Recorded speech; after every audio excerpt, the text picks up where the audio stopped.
C'est à Shanghai, en 2010, que la folle aventure d'Expo France 2025 est née lors de l'exposition universelle.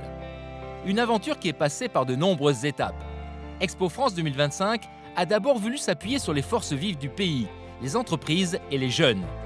800 étudiants issus de 12 grandes écoles et universités sont mobilisés pour imaginer ce projet d'exposition universelle.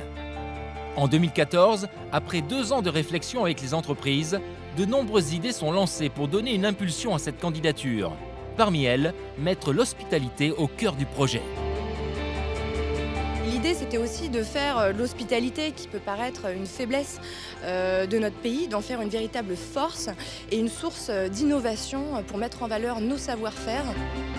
5 mars 2015, à la Fondation Louis Vuitton, devant 400 personnes, dont un parterre d'ambassadeurs et de personnalités des mondes politiques, économiques et culturels, le projet prend une nouvelle tournure.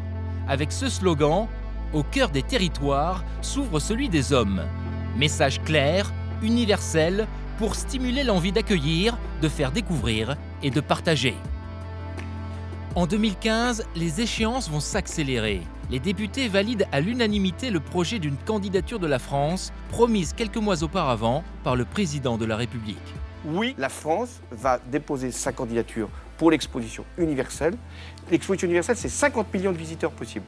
C'était un moment d'émotion important parce que c'est le moment qui a scellé cette ambition. Le 19 mai 2015, l'événement au Grand Rex. Je veux 2026. Devant 3000 invités, c'est le lancement du film Imaginons 2025. Je suis bien là où je suis née, où j'habite, où je vis au quotidien, parce que j'ai mes repères.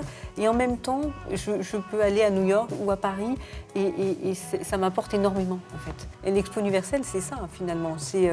On sort de chez soi, on y retourne, mais on en revient quelqu'un d'autre. L'exposition universelle est l'occasion de réveiller la folie de la France. Et rien n'est plus sage qu'une folie. 2016, le projet prend forme avec cette première configuration futuriste d'un village global, de forums et de détours. Et c'est le point de départ d'une tournée de promotion de cette candidature, organisée dans 16 grandes villes françaises. Et ça nous a permis à la fois de tester la ferveur populaire autour de cette ambition, de cette fierté que la France peut avoir à s'engager dans une expo universelle. Et c'était aussi l'occasion d'impliquer des dizaines d'élus, d'entreprises partout en France pour dire c'est l'expo de toute la France qu'on veut promouvoir et développer. Le 22 novembre, la lettre d'engagement est signée par le président de la République. La France est donc officiellement candidate. Lors d'une conférence de presse, Jean-Christophe Romantin et Pascal Lamy présentent le thème « La connaissance à partager, la planète à protéger ». La candidature française est déposée auprès du Bureau international des expositions. Le moment décisif, c'est le moment où effectivement la France notifie au Bureau international des expositions, autrement dit à la communauté internationale, ça y est, elle est candidate, elle va se donner les moyens d'accueillir le monde ou de proposer d'accueillir le monde en 2025. C'est inviter le monde à regarder, à découvrir, à explorer.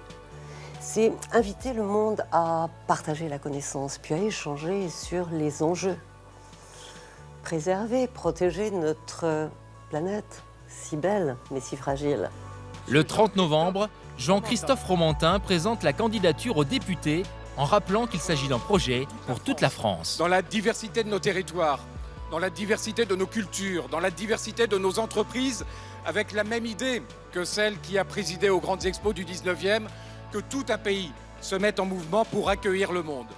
Reste à faire rayonner cette candidature à travers le monde, en gardant à l'esprit que le 21e siècle permettra de concilier territoire et nouvelles technologies, et qu'une exposition universelle n'a de sens que si chaque pays peut partager ce dont il est le plus fier. Avec Expo France 2025, le monde sera notre invité. Le monde sera votre invité. Bienvenue en France.